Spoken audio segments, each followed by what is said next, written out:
आप सभी को जय श्री कृष्णा, राधे राधे, जय माता दी। आप सब कैसे हैं? आशा करती हूँ आप सब अच्छे होंगे। हमारे चैनल में आप सभी का स्वागत है। हम आप लोग को एक बहुत ही प्यारा कजरी गीत सुनाने जा रहे हैं। यह गीत आप लोग को कैसा लगा कमेंट बॉक्स में जरूर बताइएगा। अगर पसंद आएगा तो हमारे चैनल को शेयर, सब्सक्राइब, लाइक जरूर कीजिएगा। अपना प्यार दुलार आशीर्वाद अपनी छोटी बहन पर बनाए रखिएगा। गौरा झोला झोले जाली फूलवरिया में, बेलवा की डरिया पे ना। गौरा झोला झोले जाली फूलवरिया में, बेलवा की डरिया पे ना।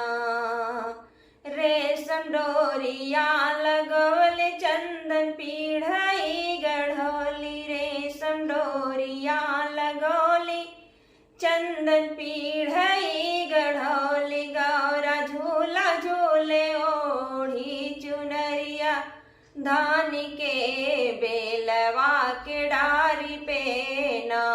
गौरा झूला झूले ओढ़ी चुनरिया धान के, बेलवा के डारी पे ना। गौरा झूला झूले जाली फूलवारी में, बेलवा की डारी पे ना। गौरा झूला झूले जाली फूलवरिया में, बेलवा की डरिया पे ना। गौरा झूला झूले जाली फूलवारी में, बेलवा की डारी पे ना। बिंदिया चमके लीलार चूनर शोभे गोटेदार, बिंदिया चमके लाली लार चूनर शोभे गोटेदार। चुनर पर लिखल बाटे नाम जटाधारी के, बेलवा के डारी पे ना। चुनर पे नाम लिखल बाटे जटाधारी के, बेलवा के डारी पे ना।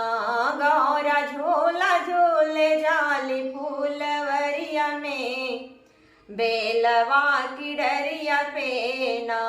गौरा झोला झूले जाली फूलवरिया में, बेलवा की डरिया पे ना। गौरा के देखी रूप सुहाना, भोला हो गए दीवाना। गौरा के देख रूप सुहाना, भोला हो गए दीवाना। भोला पीछे पीछे घूमे ले भवानी के, बेलवा के डारी पे ना।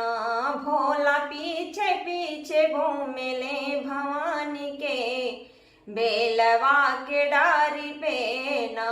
गौरा झोला झूले जाली फूलवरिया में, बेलवा के डरिया पे ना।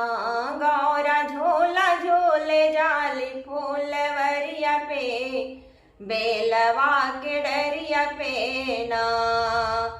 महक चोटी के गजरवा उड़े गौरा के अचरवा, महक चोटी के गजरवा उड़े गौरा के अचरवा। बहे पुरवा पवन झक झोरी के, बेलवा के डारी पे ना।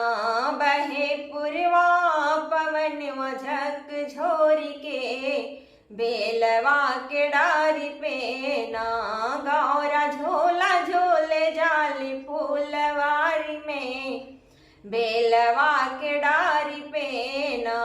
गौरा झोला झूले जाली फूलवरिया में, बेलवा के डरिया पे ना।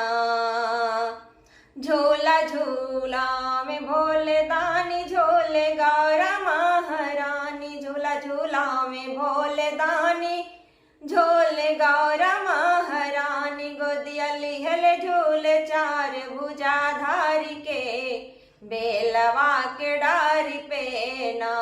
गोदिया लिहल झूले चार भुजाधारी के, बेलवा के डारी पे ना।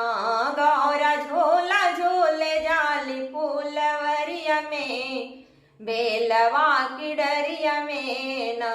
गौरा झोला झूले जाली फूलवारी में,